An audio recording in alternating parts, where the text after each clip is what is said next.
Bien non, souvent avec notre partenaire, on n'est plus nous-mêmes et on est dans le calcul, dans l'analyse. On va essayer de se dire, ah ben si je fais ça, il ou elle va du coup réagir comme ci ou comme ça.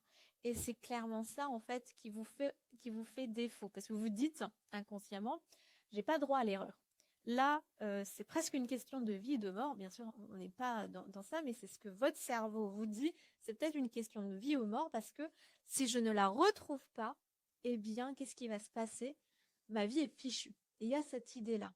Et c'est justement sur cette idée-là que j'avais envie de vous transmettre ces choses-là, qu'on travaille là-dessus, parce qu'en fait, ce n'est pas une question de vie ou de mort.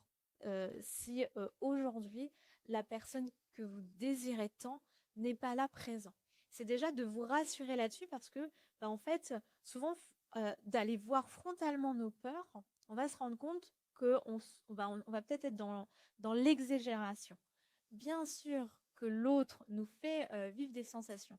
Bien sûr que sans l'autre, on a l'impression d'avoir une partie de nous en moins. Et du coup, ce qui se passe au niveau de notre cerveau et de notre inconscience, c'est que l'autre devient un petit peu notre drogue.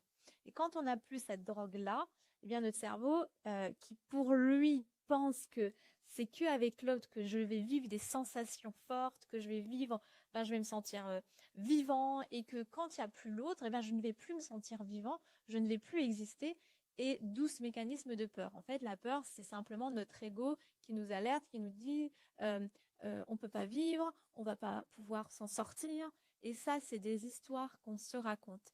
Et plus on accepte ces histoires en nous, plus on accepte d'avoir du coup ces peurs-là, et puis plus nos actions vont nous amener à agir quelquefois dans le sens inverse de pouvoir retrouver la personne.